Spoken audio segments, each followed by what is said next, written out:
klausies Nacionālo 54. sērija Egons Dombrovskis un Līga Zeļģe. 10% talants, 90% darbs. Tad sanāk, tu esi tāds strādīgs. Nē, bet teksts jāmācā. Džils piedāvāja man nopelnīt 100 latus mēģinājumu laikā. Viņš teica, ja tu man nospēlēsi vārds vārdā pirmo ainu, es tev iedošu 100 latus. Kad man piedzima meita, es sapratu, kas man ir svarīgākais īstenībā dzīvē. Un tu spēlē, bet es jau neredzu, kā viņa aug. Jo teātris ir tā, paņem tev izspiež, ņemam nākamo. Es tev saprotu, ko tu sāki. Protams, tu esi aktris. Bija kaut kāda tā kā stereotipi, kā te būs vai kā? Ka Nacionālais teātris ir glamūrīgs un viss zeltā, tas ir šitā te.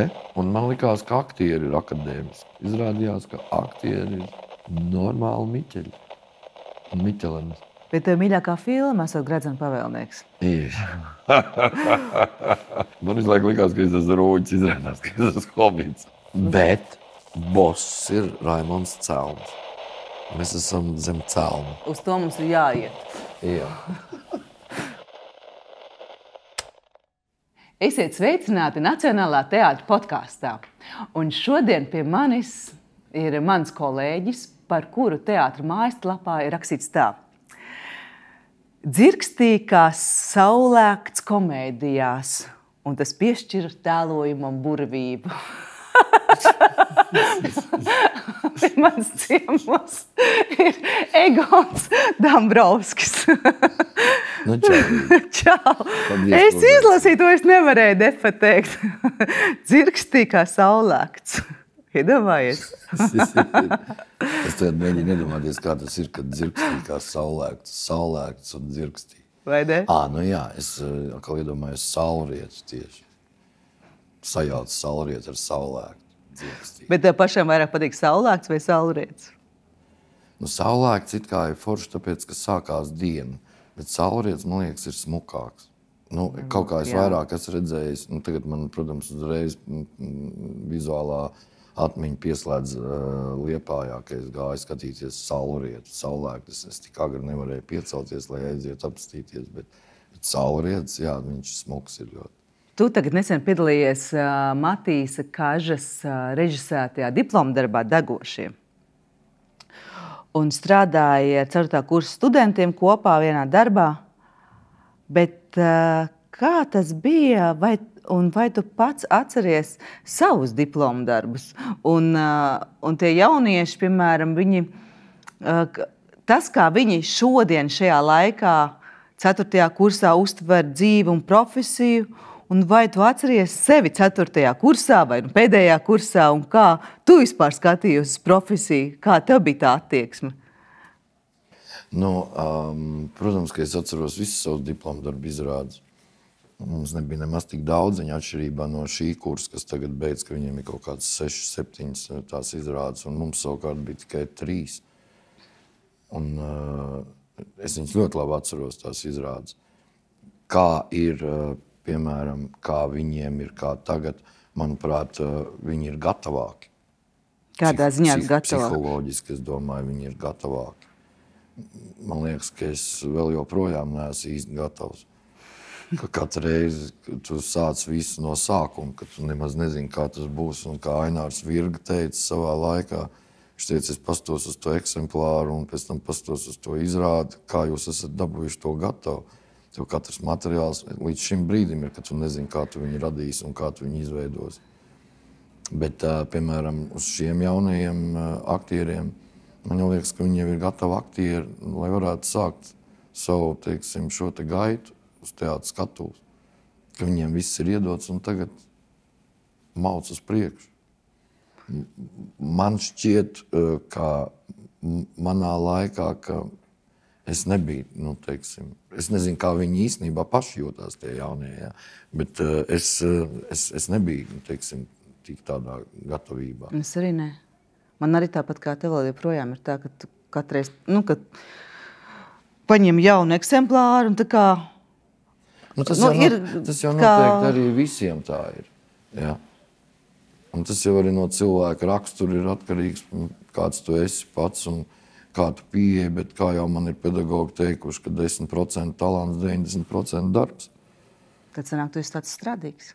Nu, ko nozīmē strādīgs? Nē, bet teksts jāmācās.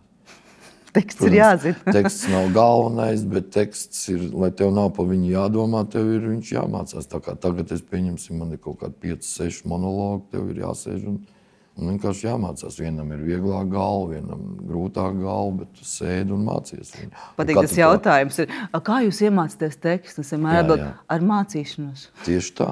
Vienkārši sēdi un mācies. Mēģinājumā jau, teiksim, labi, dialogi ir vai vēl kaut kas, bet tik un tā mēģinājuma procesā jau tu kaut ko iegūsti, bet pieņemsim, arī man ir laba pieredze ar Džilindžeru, ka viņš man iemācīja, kad foršāk ir, ja tu to tekstu zini vārds vārdā. Jā.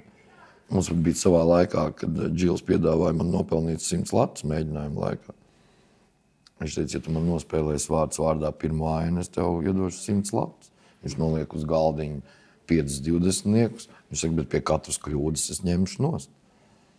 Un viņš sako eksemplāram, un es mācījos vārds vārdā, un tik un tā. Es nenopelnīju. 2 reizes mēģināju, es nenopelnīju. Wow. Jo tur ir jo, bet, un tad, kad, un tā. Un viņš bija ļoti pedantisks un pieprasīgs. Bet tas arī liecināja to, ka tik līdz tu zini to tekstu, tu vari manipulēt to tekstu, kā tu gribi. Tu vari tā, tu vari šitā, tu vari tā. Nu, man tas pašam patika. Ir režisori, kas teikuši, ka tas nav vajadzīgs, bet man tas ir iegājies sliedēs, ka jā, es ļoti daudz laika pēc mēģinājumiem sēžu un vienkārši mācos to tekstu.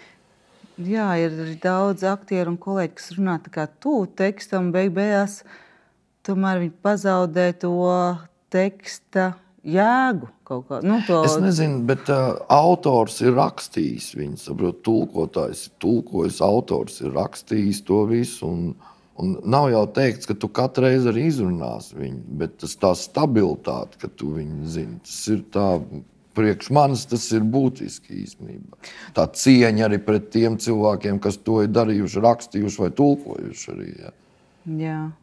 Tagad tu atkal strādā pie Matīs Kažas, bet šoreiz top izrāda Nacionālais kanāls. Un tad tur tāda liela loma, par ko būs tā izrāda? Nu, tāds ciets rieksts patiesībā. Es pat neteiktu īpaši, ka mans personāžs ir galvenajā lomā. Tā es laikam nevarētu gluži teikt. Tas, protams, ir kā tu veido to izrādi arī. Manuprāt, tur ir 2 pusmūžu krīzes vīrieši un kā viņi tiek ar šo krīzi galā. Ja? Un savukārt ir šī darba vieta, kur viņi strādā tajā televīzijā un kā šī televīzija vai sistēma samaļ šos cilvēkus vai arī nesamaļ cilvēkus. Ja? Tas varētu būt ļoti interesanti, pieņemsim, bet depresijā būdam un tavs laiks ir jau uz noriet, un kā ar to tikt galā, gan personīgajā dzīvē, gan arī tavā darba ziņā. Bet kā tev pašam ir bijusi tāda pusmūža krīze? Tu zini, vai tu kaut kā viegli palaidi to? Nē, es vispār tā baigi viegli nelaižu visu garām. Ja. Bet, protams, es esmu saskāries un ar dažādām situācijām un pašsajūtām kaut kādā attiecīgā laikā un pārdomām un vēl. Un vēl jau ir tāda savu veidu, kad ja ir labs iestudējums un ja ir labs materiāls, tad tu caur šo materiālu var risināt arī savas lietas kaut kādas, kaut ko saprast, jo ja es savā laikā esmu teicis, ka jaunībā tas bija priekš kam ir vajadzīgs šis galda periods, šī analīze, luga, ejam virsū uzreiz, iemācamies tekstu un vienkārši jau mēģinam uzreiz, bet tā analīze ir vajadzīga, lai tu saprastu, par ko tad mēs runājam, ko mēs gribam un tam līdzīgi. Un savu veidu šis galda periods, ko mēs analizējam, iestudējot izrādi, sanāk tā, ka tā ir tāds arī savu veidu psihoterapijas seans. Pats sev izēja. Ne tikai tu, pieņemsim, arī dzirdi, kā tev kolēģi analizē, pieņemsim, kā viņi skatās uz šādu situāciju vai vēl kaut ko tu ieklausies. Tev notiek arī kaut kāds, es nezinu, kā ir duršlaks latviešu valodā. Siets? Siets, jā. Kad tev iziet Caurduris vai siets? Kad tā kā makaronis nokāš, tas ūdens liekais aiztek, un tu tā klausies, un tad tu kaut ko atstāji sev, kaut ko neatstāji sev, bet ir interesanti. Bet kā viņš mēģina, jo viņam ir pilnīgi cita skola. Viņš pats ir beidzis skolu Ņujorkā, viņš ir arī cita paudze. Viņš tomēr pirms 30. 29 gadi. 29. Jā, zin kā, es domāju, es nedomāju kaut kādā tādā, ka tāpēc paudzes nevarētu satikties, bet es iedomājos, zin kā, tu esi pie ļoti, ļoti dažādiem režisoriem. Tā kā pie Džilindžera, vai ne, kas ir pilnīgi cita tipa domāšanas cilvēks, vai Laura Groza, kas arī tā kā cita tipa domāšanas cilvēks, un respektīvi Matīs Kaža, vai atšķirās tie procesi, tas veids, kā pieiet pie materiāla, ir daudz savādāks, vai tomēr būtība ir tā pati? Nē, tur ir tas, ka Matīs Kažs tomēr ir kino režisors, un teātris ir drusciņ citādāks, jā. Viņš jau arī, mēģina un skatās, kā tas ir, bet sastopoties jau ar trešo iestudējumu teātrī, tad ar to dramaturģiju ir tā, ka, tā kā es teicu, es esmu bišķītiņu pieredzis pie citu veidu dramaturģijas, viņam vairāk ir tā kā tādas epizodes, jā. Un tur ir tev bišķītiņi jāpārslēdzās, tur viss notiek ātri, īsti kodolīgi. Ja? Piemēram, ir ainas, ko es esmu spēlējis 2 skatu, pieņemsim pat 3, 4 lapas pusēm, 5 lapas pusēm. Šeit ir puslapas pusē aina tikai. Ja? Tad tas notiek ļoti ātri. Bet, katrā gadījumā runājot par paaudzēm ir tomēr jūtama atšķirība starp, 20 gadniekiem un 50 gadniekiem. Bet es vispār domāju par to, ka teātris pats mainās. Mēs arī maināmies, un arī teātris ir mainījies. Bet, piemēram, man patīk, izrādes, kad izrādes, pieņemsim, tiek taisīta kaut kādā laikā, kaut kādā vietā. Nenosaucot vietu, laiku, ir kāda vieta, ir kāds laiks, ja? Un runa ir par vērtībām, kuras ir saprotams jebkurā laikā un jebkurā vietā. Tāpēc nav vajadzīga īsta valoda. Jā.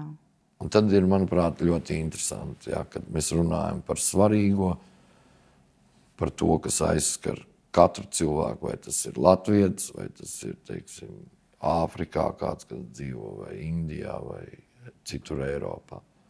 Jā. Tāpēc ir izrādes, kuras iztur laiku, un ir izrādes, kuras vienkārši var novecot gan ar mūziku, gan ar kostīmiem, gan vēl tā. Kaut kā tā. Bet kāds tev pašam ir attiecības ar televīziju? Tu esi kādreiz piedalījies kādā šovā? Nē, man liekas, ka ne. Es esmu kaut kad senos laikos mēģinājis kaut kādu spēli vadīt. Nē, es arī mēģināju. Tas bija smieklīgi. Normons Bērs bija Latvijas televīzijā 2. kanālā vai kaut kādā tur lasīt ziņas. Reģionālās ziņas, un tad viņš gāja prom un tad meklēja aizstājēju, un tad man uzaicināja uz provēm. Un te es sēdēju tajā būrī iekšā un lasīju ziņas, un man bija jālasa par kaut kādiem palīgas skolas bērniem, kas aizbraukuši ir lasīts kartupeļus uz Vaiņodu vai kur, un kaut kas tur tāds bija. Un tie tur, kas man provē, tie tur smējās, un tad viņi mikrofonā prasa, vai tu vari lūdzu runāt nopietnāk. Man likās, ka es ļoti nopietni runāju, un tā es neizturēju šo konkursu uz ziņu moderātoru. Bet tagad toties ir pagājuši cik gadu, un es varēšu sev mēģināt šajā jaunajā izrādē būt ziņu moderātors. Bet es paskatījos, tu esi piedalījies 2 tādos tā kā raidījumos, bet kas saistīt ar ceļošanu? Jā. Tas tie jau nav šovi, es domāju, dziedas zvaigzne, dejo ar zvaigzne, pārdziedu mani, tādu šovu. Bet tas ir kaut kas cits, tie ir dokumentāli. Man liekas, ārprātīgi interesanti. Es pat šodien nostājos to sēriju, kur tas bija Kubā. Es domāju, tas bija, kurš gads tas bija? 7., 8. Es nezinu, 7. gads bija, kad mēs braucām ar tiem džipiem Landcruiseriem uz Krieviju, uz Urālu. Jā, Urālu. Tur es arī nostājos vienu sēriju. Wow. Jā. Tur, kur jūs kāpāt tajā kalnā, kur tas krusts ir, apakšā piesārņotākā pilsētas. Tā kā, es neatceros, kā to pilsētu. Tas bija diezgan iespaidīgs. Tas ir citādāk. Tas ir savādāks šovs. Es tādu dziedu ar mani vai... Tur citi noteikumi. Es arī, protams, bet es uz tādiem vai daislidotāju šojiem, vai vienalga slēpotāju, vai kādu. Es uz tādiem neesmu gatavs iet. Bet tas bija savādāks. Tur, kad man piedāvāja to braucienu, es ar lielāko prieku braucu un foršu kompāniju un brīnišķīgi. Un tad es prasīju, kāds tad ir raidījuma mērķis. Viņi teica, ka raidījuma mērķis ir, ka ceļot var arī citādāk. Ka tu var iesēsties, izstrādāt pats maršrutu un braukt ar mašīnu. Un ja ir forša kompānija, tad var to darīt. Kaut gan tagad jau es atteicos te no raidījuma 4 koferiem, jo saprāt, arī mēs jaunajā lugā runājam par reitingiem, kādas mums reitings, mums vajag augstākos reitingus, lai cilvēki skatītos mūsu raidījumus. Un tieši tas jau arī notiek. Ja. Vai arī pavārs uz tevi pelna reitingus. Jā, un man tas galīgi neinteresē. Man tagad, ja man gribās braukt kaut kur, pieņemsim, bija ļoti vilinošs piedāvājums braukt uz to Dienvidu Ameriku, bet es sapratu, ka viņiem jau vajag. Es negribu to, ko viņi grib. Es labāk braucu ar tiem cilvēkiem, ar kuriem es gribu braukt. Tur, es arī skatīsies to raidījumu, tur baigi svarīgi ir kompānija. Bet tāpat kameru klātbūtne. Tas ir sūds par to kameru klātbūtni īstenībā. Tas ir tas mērķis, piemēram, ko tad tu gribi ar to raidījumu panākt. Vai tu gribi tā kā tas 1000 jūdzes Urāla kalnos. Jo tajā Krievijā bija reāli tāds pasākums, kad mums uzbruka Krievu bars virsū. Wow. Jā. Sadauzīja pudeli pret mašīnu un nāca ar stikla rozi virsū durt. Jā. Un tad apslāpēja to kaltiņu, bet to filmēja visu automātiski. Jā. Un pēc tam tos kadrus neielika raidījumā. Un es tam režisoram Atim Balonim prasu, kāpēc tu neieliki? Tas taču actions un baigi forši un pasties kā tur. Viņš saka, tāpēc, ka raidījumam ir citi mērķi. Katrā valstī ir kaut kāda savu veidu idioti. Ja? Tāpēc jau gan Latvijā ir idioti, gan Krievijā ir idioti, gan Amerikā ir idioti. Tāpēc jau nenozīmē, ka visa valsts iedzīvotāji ir idioti. Mums ir cits mērķis. Mēs gribam parādīt bez tā viss, kad ir ļoti forši arī. Kā es izkļūt no tā situācijas ārā? Tur mums bija tāds viens ekspedīcijas īpašnieks, kurš bija masīvu augumu un diezgan spēcīgs psiholoģiski, kurš paņēma to barvedi un nomierināja. Un tad viņš izgāja laukā no tās situācijas un pateica, tagad braucam prom. Viņš tā kaut kā tā nogludināja, bet pateica, ka šeit mums palika labāk nevajag un braucam prom. Tā mēs arī aizbraucam. Bet ja tu tagad piezīmītu un teiktu, vai tu būtu gatavs braukt atkal kādā tādā ekspedīcijā? Droši vien, jā, jo tas ir viens no visforšākajiem ceļojumiem manā dzīvē. Un kā ar Kubu? Kuba arī bija labi, jā. Kuba bija citādāk tikai, bet bija labi. Bet man jau patīk redzēt mašīnas, un ar tām mašīnām jau bija interesantāk. Kubā mums bija jāīrē mašīnas, kuras tur nevarēja dabūt. Un tur tu vienkārši sēdēji un tev vadāja. Tur mēs vismaz dabūjām braukt pa to Krieviju. Jā. Pa bezceļiem galīgajiem mums nedēļ braukt, jo mēs nevaram izbraukt tos ceļus. Tāpēc bija tur profesionāli pussportisti vai sportisti. Viņi bija, kas arī brauc tur tos.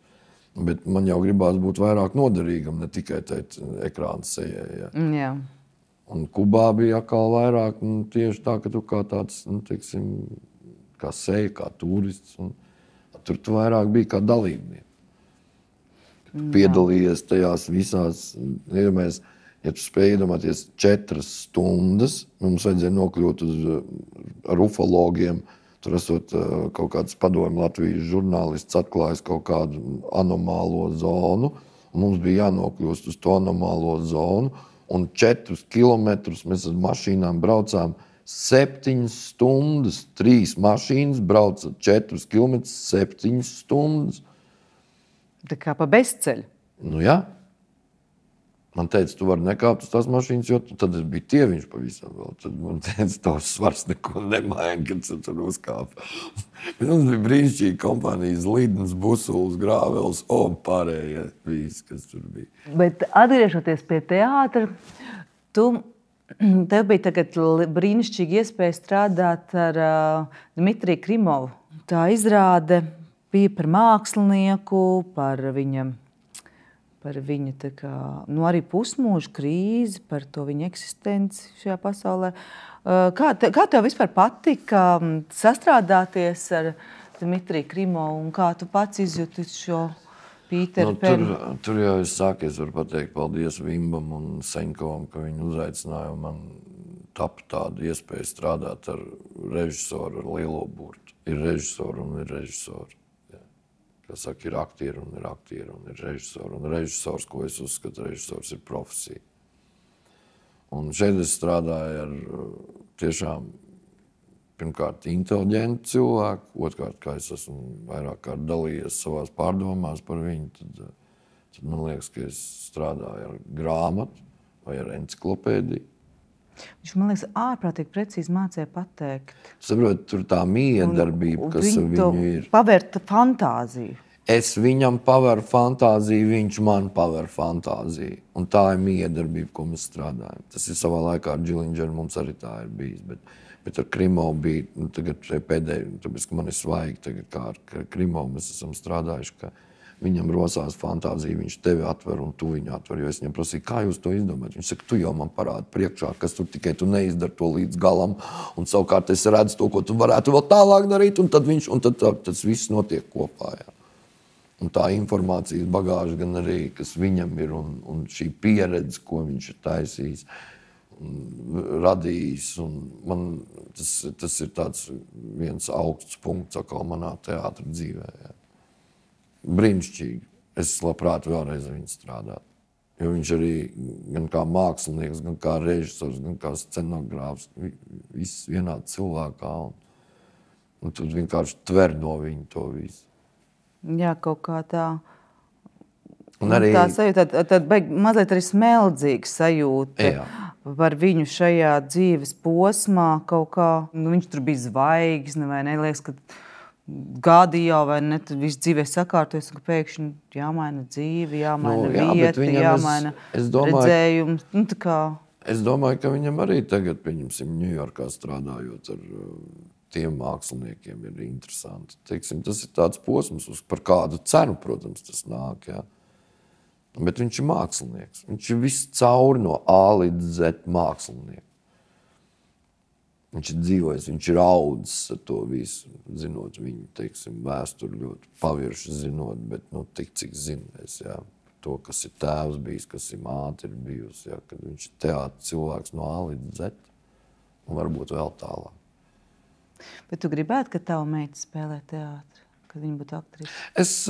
Es par to domāju. Es esmu par to domājis, bet es domāju, ka viņi var darīt to, ko viņi pat gribēs. Es nevaru, teiksim, viņi nāk man uz teātru, viņai patīk skatīties izrādes nevis no zāles, bet no kulisēm.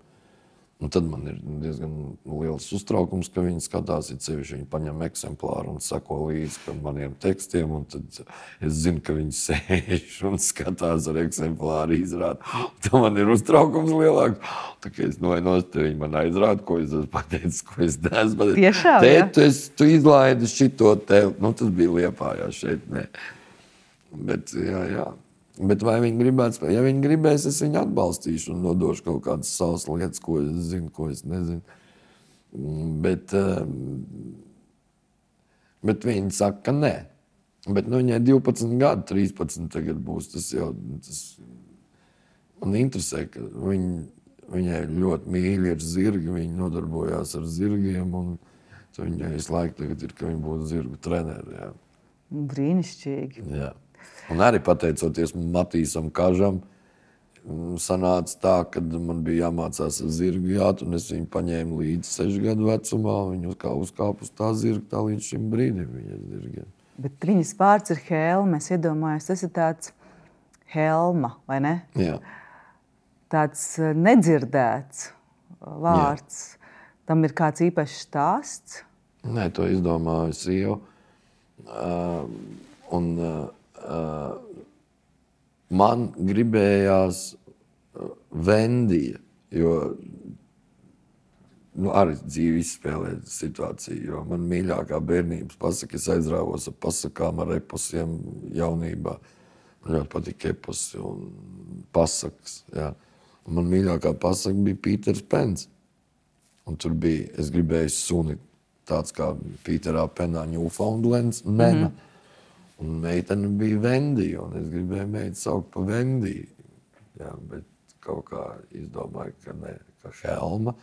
Sākumā es tā kā Helma, bet tad, kad viņa piedzima, es viņai iedevu pirkstu, viņa tā ar savu mazo rociņu, ka viņa piedzimas bija saturēt to pirkstu. Un es sapratu, jā, viņa ir Helma. Nav Vendija. Un tad pirmais, ko es viņai teicu, kā es tev izaudzināšu par kārtīgu cilvēku. Jā. Viņa uzreiz sāka raudāt, kad es to pateicu. Bet es ļoti labi to visu atceros. Kad man piedzima meita, es sapratu, kas man ir svarīgākais īstenībā dzīvē. Līdz tam man šķita, ka teātris, kad ir māksla jābīd pa visu. Un arī tad, kad piedzima tā meita, viņa Rīgā man Liepājā. Un tev tā inercija iet, un tu spēlē katru sezonu pa 4 gabaliem. Jā. Un tu nonāc pie secinājuma, bet es jau neredzu, kā viņa aug. Un tad es vienkārši sāku saprast, ka man ir jāredz meita. Bet tur arī nebija bišķi vainīgs Covid. Nē. Kad, nevis tajā ziņā, es domāju, kad apstājās pēkšņi laiks, un tu sāc saprast, tā kā... Covid bija ideālākais laiks manā dzīvē. Tā kā, cik daudz tu kam tērē laiku. Jo man liekas, kad esot teātri, vienkārši viņš automātiski aiziet. Tas teātris paņem. Tas bija pēc tam man, jo pirmos 2 gadus, vēl līdz Helmai, ka bija 2 gadi, es braukāju un intensīvi spēlēju šo izrādes. Es teātrī dzīvoju, un tad es pats savā galvā saprotu, ka es neredzu, kā es caur iPhone skatos, kā viņa aug. Jā. Un tad es sāku iet pie priekšniecības un teikt, ka man jāsamazina, vai nu es eju ārštatā, vai nu ko mēs darām, bet es gribu būt biežāk mājās pie meitas. Un Covidā jau bija tā, ka mēs Covidā dzīvojām ar meitu lauku viensētā. Es beidzu absolvēju 1. klasi ar viņu un zvanīju skolotāju, jo es nesaprotu matemātikas uzdevumus jau 1. un 2. klasē. Man diezgan sodīga matemātika ir, godam laba matemātika ir. Bet Covids bija, jā, ka mēs ar meitu dzīvojam lauku viensētā. Jā, varbūt pēc tā vairs nemaz negribējās atgriezties tajā ārprātīgajā ritmā. Nē, redz, ir vēl tā, ka jābūt kaut kādam balansam. Kad tu visu laiku esi starp cilvēkiem, tad tev gribās nolīst no cilvēkiem. Tad, kad tu esi nolīdz ilgāku laiku no cilvēkiem, tad atkal gribās bišķi iet tajos cilvēkos. Jā. Un tur viņu vajag tā sabalansēt, atrast, pieņemsim, tāpēc es uzskatu, ka es neesmu vairs fabrikas cilvēks. Teiksim, tā kā man ir bijušas pa 5 galvenajām lomām sezonā, 3, vienā brīdī tu vienkārši pats saproti, ka tev jau, kur tad tu smelsies, un tu jau nogurst, un priekš kam ir, jo teātris ir tā, paņem tev izspiež, ņemam nākamo. Jā. Un es tajā amoku skrējienā kaut kādā biju, līdz man kaut kāda dzīve piespēlēja šo situāciju, ka man radās meita, kad es caur kaut kādu laiku saprotu to, ka tā nevar skriet, un patiesībā, ja mēs runājam par tām visām izdegšanām vai vēl kaut ko, labāk ir veidot kvalitatīvus kādus 2 gabals nekā vēl jau arī ir, ko es savā laikā domāju, kad ir arī citi aktieri, uz kuriem ir jātaisa izrādes. Ne jau tikai tā kā bija Liepājā, kad Kučinska, Dombrovskis, jā, cik var skatīties, iedodiet taču arī citus. Jā. Un tur ir jādomā jau vadībai par to. Jā. Bet, viņam, protams, ir ērti. Viņi zina, ka tu izdarīsi. Jā, nebūs bet, problēmas. Jā, bet jā. es tev saprotu, ko tu saki. Protams, tu esi aktris. Es jau to saprotu. Tas... Un vēl man ir pienācis tas brīdis, kad ar kādiem cilvēkiem es kopā strādāju. Es esmu sapratusi, ka es esmu palikusi greizsirdīga uz savu laiku. Tieši tā kā tu saki, man ir svarīgi kompānija, cilvēki, materiāls, kā mēs gribam veltīt savu laiku teātrī. Man ir, un arī dzīvē. Es esmu diezgan paškritisks pats, lai man bakstītu vēl acīs, pieņemsim, kā es to daru, kā es to baigi nedaru. Jā. Un kaut kāds personiskos apvainojums no režisora pusēm, vēl ar ko es esmu saskāries savos laikos, tad es to vairs negribu, jo ja tev neapmierina tas, kā es mēģinu tur darīt, vai vēl un sākās personiskie apvainojumi kaut kādi, tad mēs noliksim eksemplāru un pateiksim paldies, ņemiet citu. Bet ar to arī atšķirās tās paaudzes. Tad, kad es ienācu teātrī, tad ļoti bieži režisori varēja vēl tā kā tu stāsti, kā teikt, diezgan personiski un tā brutāli izturēties pret aktieri. Bet es biju vienā izvedējumā, kur vienkārši jauna aktrise saka, ko tu kliedz? Kāpēc tu tagad kliedz uz mani? Ko tu gribi, lai es kā nospēlēju? Tev nevajag kliegt. Un es vienkārši pakarās gaisā visu, jo pilnīgi loģiski. Te ir māksla, mēs radām un viss ir kārtībā, bet tajā pašā laikā tas nevar, kliegt un diskutēt, tu vari par mākslu, nevis personīgi aizvainot. Tieši tā. Tā kā viens otru. Tā ir baigā atšķirība. Jo mēs taču varam pilnīgi saprast vienu lietu pilnīgi normāli. Neviens aktieris negrib slikti nospēlēt. Jā, slikti. Lai viņu nemīl skatītājs un režisors, kā teikt, jā. Un tas ir, tāpēc ir arī, teiksim, ļoti būtisks, kāds tas materiāls ir un vai tu atrodi pieslēgties. Man personīgi ir svarīgi, kad es skatos arī kādu izrādi, piemēram, cik tas aktieris ir pieslēdzies pats kā cilvēks tam visam klāt. Un ja viņš ir kā cilvēks tam visam klāt, tad man tas aizķer. Viņa klātbūtni. Saprot, es redzu to, kas viņi ir, par ko viņš runā. Jā. Bet vai tas nav tas talants? Tā ir tā dievišķā kaut kā tas pieskāriens, ka vienkārši ir aktieri, kas to var izdarīt, un ir aktieri, kas to nevar izdarīt. Tu domā? Nezinu. Saprāt, tāpēc jau ir. Varbūt tas ir atkarīgs tieši tā no materiāla, no režisora, no dzīves perioda. Tieši tā. Un ko tev pašam ir ar to pateikt? Jā. Tas ir diezgan būtiski, ko es gribu nodot, ja man ir ko teikt ar to visu. Un kas ir pareizi, kas ir nepareizi. Jā. Tas tā kā Atkačons režisors teica. Viņš saka, bet ja tu izdarīsi nepareizi, neviens to nezina. To zina tikai tu un es, bet es nevienam neteikšu. Jā. Tas var būt gan tā, gan šitā, gan tā, bet tu esi klāt tam visam. Jā. Tāpēc, ja tu negribi vai nevari, tad nevajag to darīt. Un tad man ir tas arī jautājums. Cik ilgi tev būs ko teikt?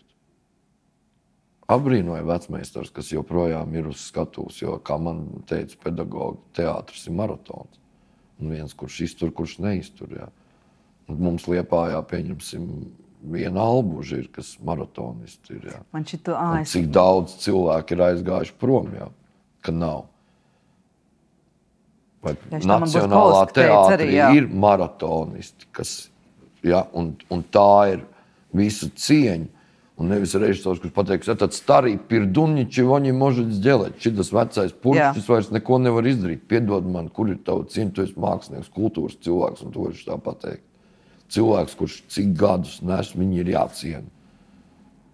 Tā ir tā elementārā pieklājība, cieņa. Jā, un tas, ka, piemēram, šīs konkrētais režisors nesaprot, vai viņam viņš pašlaik nav aktuāls, vai tas nenozīmē, ka viņš var viņu pazemot, vai ne? Tā kā... Jā. Bet laiki mainījušies, nav jau vairs. Jā. Es neesmu sastapies vairs ar to. Nē, nav. Es aizdomājos par to. Tu daudz kur arī raksti, un, protams, tā arī ir, kad tu ļoti ilgu savu dzīves posmu pavadīsi ceļā. Tā kā braucot no punkta A uz punktu B. Man liekas, ka tas ceļš ir tāds vispār tāda baigā tāda lieta. Droši vien tev patīk braukt ar mašīnu, tas ir viens. Otrs, ko tev pašam nozīmē ceļš. Kā tu pavadi? Tās ir daudzas stundas, ļoti bieži droši vien tu esi pilnīgi viens. Vai tu ņēmi stopētājus? Vai kā, es ņēmu stopētājus arī, bet man patīk braukt vienam. Bet es neatsaku nekad, ja kāds prasa. Bet daudz zina, ka man patīk vienam arī braukt. Ka tas ir tavs laiks īstenībā. Tas tā kā pēc izrādes vakarā beidzās 10:11 izrādi, izdzer kafiju, sēdies mašīnā un brauc uz Rīgu no Liepājas. Ja. Tu atteji no tās izrādes, tu pārdomā, vai cik daudz man visādas idejas projektiem ir radušās, ko tik neesmu izdomājis. Te pašā laikā, pieņemsim, gan raudājis, gan smējies, pats ar sevi dzīvo, gan dziedājis, tekstu mācījies arī, teiksim. Tu man saka, kā tu vari pie stūras mācīties tekstu? Tu aptuveni iemācies to tekstu, un tu vienkārši brauc, un tad tu viņu runā. Šis man iztrūkst Rīgā, ka man nav tas brauciens, un tad man sanāk, kad es eju kājām, es nebraucu ar mašīnas tajā 4 kilometru, un tad es vienkārši tā iemācījos Pītera Pena tekstus, viss ejot vienkārši, jo nesanāk braukt. Jā. Jā. Tā tu, pieņemsim, brauc un runā to tekstu, un tu iemācies to tekstu arī. Jā. Bet tas ir laiks tavējais. Jā. Tu vari pavadīt un klausīties muziku, tad vienu brīdi man bija arī, pieņemsim, kādu muziku es klausījos, un vēl tad man pārgāja tajā brīdī, kad es braucu vienkārši klusumā. Man patīk braukt klusumā. Tas tā kā pēc trokšņiem, kas ir izrādē, tev gribās vienkārši klusumu. Jā, es ļoti bieži mašīnā izslēdzu radio muziku. Tieši, kad beidzās izrāde, tā kā viss mašīna tā vieta, kur ir kluss. Tam arī pasēdi un brauc. Jā, interesanti. Man aprēķināja draugi, ka es esmu pavadījis pie stūras gadu. Es nerunāju par tālbraucējiem, kuri pavada tur to visu laiku, bet priekš manis arī gads, ko es esmu pavadījis tikai pie stūras. Tu gribēji teikt kaut ko piedod? Jā, par mūziku, ka tu runāsi, ka tu mūziku klausies arī mašīnu. Protams, loģiski, daudz klausās mūziku.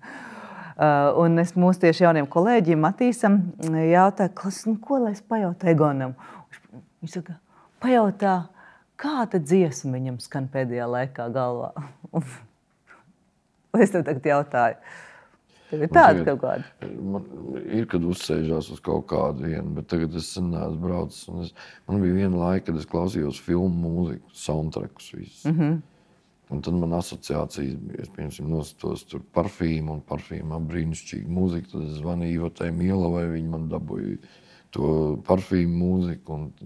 Un tas Hans Zimmer, kas ir, kur ir tas plašums, gan Gradzena pavēlnieka mūzika, gan Pēdējā samurai, kur ir un es teicu, ka es simfonisko. Tad vienu periodu es ļoti klausījos Imanta Kalniņa 4. simfoniju. Man liekas, vienkārši es varēju griezt uz riņķi viņu. Jā. Un tādu, jā. No dziesmām tagad, lai uzreiz tā pateikt, kur dziesma man nav. Bet tev mīļākā filma esot Gradzena pavēlnieks. Un tur es lasīju, ka tur cilvēka tipus varot pēc tā Gradzena, tā kā ir tie hobiti, rūķi. Man Laura Groza pateica, viņa man dabūja vienu cilvēku lievājā, kad cilvēks iedalās veselu tur zinātnē, kas ir hobitos, elfos un rūķos. Man visu laiku likās, ka es esmu rūķis, izrādās, ka es esmu hobits. Un kādi ir tie parametri? Parametri? Hobits it kā esot miermīlīgs lauksaimnieks, kuram nepatīk nekādu piedzīvojumu vēl kaut ko. Bet kā izrādījās, tad tas hobits ir spējīgs uz lieliem varoņu darbiem. Bet jā, man patīk tāds episks stāsts milzīgs. Es domāju, kā tas Tolkiens ir sarakstījis visu to trakumu. Es esmu redzējis visas pilnās versijas tajā filmai, kur, pieņemsim, viena filmas daļa ilgst 4 stundas 20 minūtes. Man filma nekad nebeidzās, kad beidzās sižets. Man filma vēl turpinās, tad, kad iet arī titri. Tas tā kā, pieņemsim, Moulin Rouge, kas man ļoti patīk filma arī, ja? Un tur ir vesels skaņdarbs, kas ir sarakstīts titriem tieši. Ja? Tā, ka tā filma vēl iet, kad iet titri. Tu skaties, un man kādreiz, kad televīzijā tu skaties kādu kino, ko tev piedāvā, tad tev vienkārši tracina, ka tev titrus nerāda. Viņi beidz, kā tu neredzi. Tu vari izlasīt, iepazīties, kas ko ir darījis arī. Un, ja ir muzika vai, pieņemsim, strauma, kas beidzās pēc titriem vēl tā filma tikai arī. Tā kā tā, bet jā, to man Laura Groza pa tiem hobitiem atradusi. Bija viena cilvēka, kur viņi īrēja dzīvokli no privāta mājā. Un tur tas saimnieks bija kaut kā šitā, bet tur arī elfi, ja, ir meža elfi. Un vēl, jo man bija skaidrs uzreiz, ka es neesmu elfs, jo elfs ir tāds intelektuāls vairāk. Tas ir tur māksla, mūzika un filozofija un vēl kaut kas, ja. Rūķis ir vienkārši, kas tur smieklīgi bija. Man 7 sniegbaltītē un 7 rūķīšos džuņģers iedeva rūķu profesors spēlēt, jo viņam likās, ka es visu baigi par rūķiem zinu, ja. Un tad, kad pajautāju, kas ir rūķi, vai ir arī sliktie rūķi, tad tev tā uzkārās, tu sāk domāt par to visu pasākumu. Kas tad ir rūķis? Jā? Kas ir rūķis, jā? Jā. Tas nav trollis, tas ir rūķis. Troļļi ir troļļi, jā. Un kas ir rūķis? Mazs cilvēciņš, kurš iet strādāt mežā, jā? Es nezinu. Nē, viņiem, tas ir kā Tolkienam jau ir, no raktuvēm arī Seņkova izrādē Grimmi, tur jau arī ir rūķi, kas atgriežas no raktuvēm, tātad viņi ir zem zemes kaut kur, šahtās, saprot, tumsā. Un Pītera Džeksona filmā tie rūķi, pieņemsim, baigi smuki izdomāts, ka viņiem šeit pie tām cepurēm, viņiem te ir tādi statīvi, un tur ir svecīts, un tā viņi kaļ, un viņiem gaismi ir, kas atspīd, un viņi redz.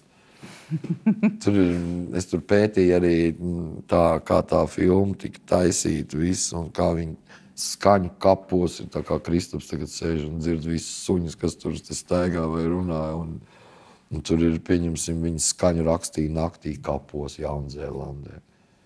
Jā. Bet tu pats esi bijis Jaunzēlandē? Jā, man draugs uzdāvināja braucienu tieši, kurš arī ir Tolkien fans. Man viņš uzdāvināja braucienu pa filmēšanas vietām. Un kā? Interesanti. Tas ir tur ir. Bet tas lielais vulkāns, kur... Tas nav vulkāns, tas ir Mordors. Tas ir...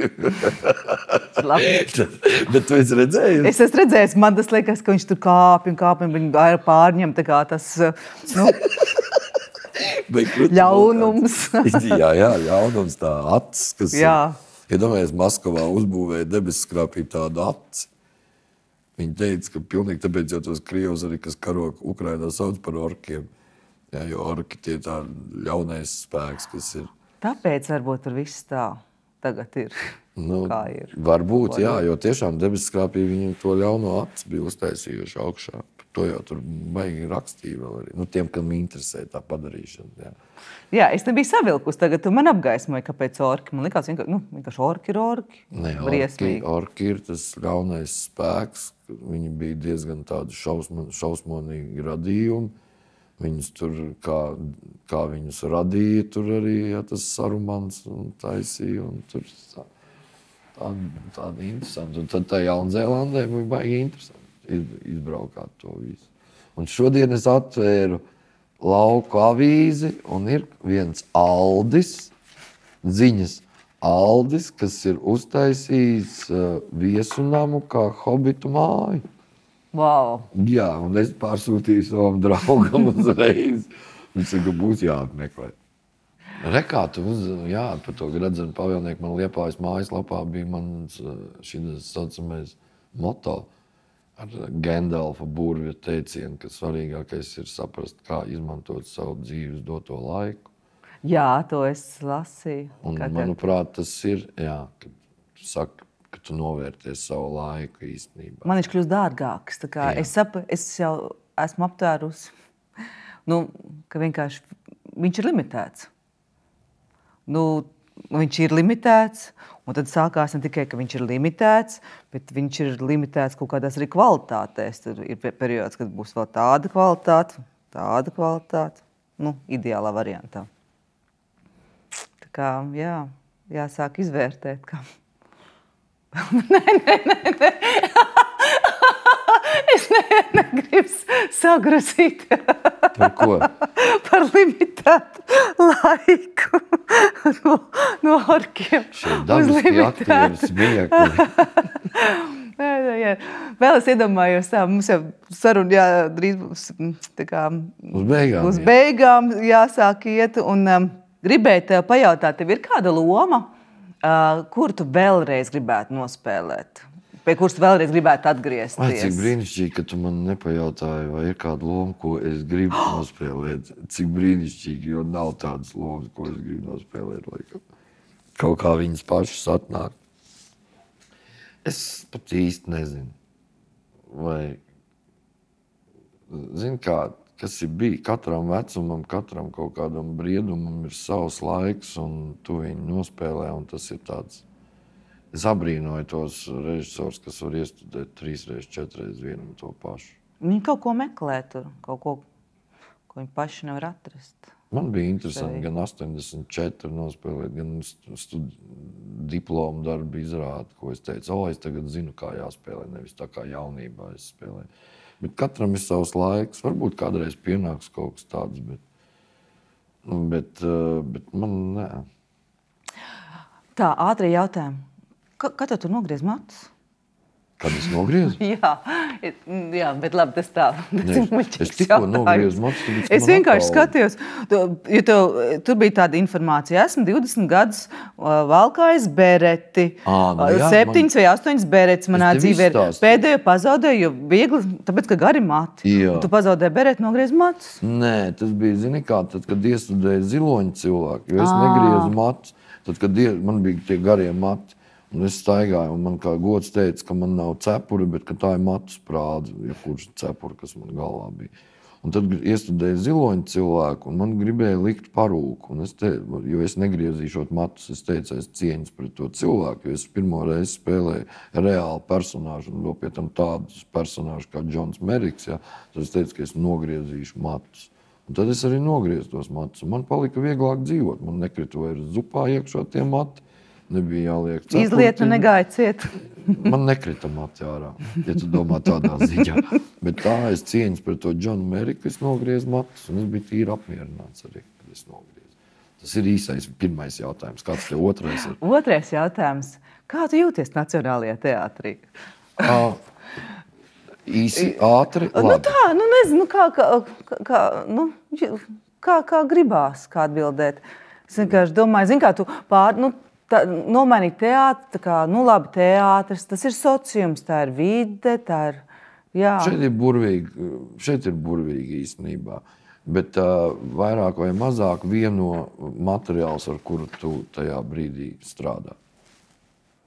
Tur tev, piemēram, bija kaut kāda stereotipi, kā te būs, vai kā tev, kas sabruka? Jā, man sabruka. Ka es tas tāda nejauka. Nē, man likās... Piemēram, beigās bija tīri jauki tā. Man šķita, zini kā... Mēs griežam ārā. Nē, negriežam, šito atstājam noteikti. Nē, es pa sevi. Nē, atstājam pa tev. Tu biji pirmā, kurai es teicu tekstus skatos. Meitenes, jā. Meitenes. Tu biji pirmā, jā. Jā. Un tu man asociējās arī ar to bērnu raidījumu, jā, kas bija. Bet mans lielākais stereotips, kas bija, ka Nacionālais teātris ir glamūrīgs un viss zeltā, ka tas ir šitā te. Un īstenībā man ļoti patīk Nacionālā teātra skatu, un jaunā zāle patīk. Mazajā aktieru zālē es vēl neesmu neko darījis. Un man likās, ka aktieri ir akadēmiski. Un tu saproties, un es esmu dzīvojis tajā stereotipā visā, jo izrādījās, ka aktieri ir normāli miķeļi un miķelenes. Ka nav, un tas pierāda, ka var iestudēt šo te Marats un Sats, kas ir pilnīgs bezpriģels, ja? Un man tagad ir skumji uz sevi, atceroties to, kā man likās, ka nacionālais ir akadēmiskais. Nu, agrāk bija akadēmiskais teātris, kad ar žestiem un ar tādu. Jā. Un es esmu priecīgs, ka es esmu laudzis šo visu, ka tas tā nemaz nav. Un arī par zeltu runājot, tas arī nemaz tā nav. Un kā tu nokļuvi Cēluma Grimmētavā? Tu saproti, arī viņš piezvanīja man un uzaicināja uz teātra dienu svinībām Nacionālā teātrī. Un kaut kā viņš uzņēma šefību pa mani. Un kaut kā man pateica, ka es būšu tur. Un es esmu ļoti priecīgs, ka es esmu nokļuvis tur. Mums ir nenormāli forša Grimmētava. Jums tiešām ir forša Grimmētava. Ne tikai forša, mums ir 2 gadus jau Egle. Arī otrādā, kas tiek aplikt nevis normāli, tā kā šitā stāv, bet viņi ir šitā te uz leju. Bet mums ir brīnišķīgi. Tur tāda industriāla veida arhitektūra, kas mums ir dizains. Man liekas, ka jūs esat tur tādi, katrs jūs esat pilnīgi savādāks. Bet jums vieno foršu humoru izjūt, man liekas, kaut kā tāda... Bet boss ir Raimonds Celms. Mēs esam zem Celma.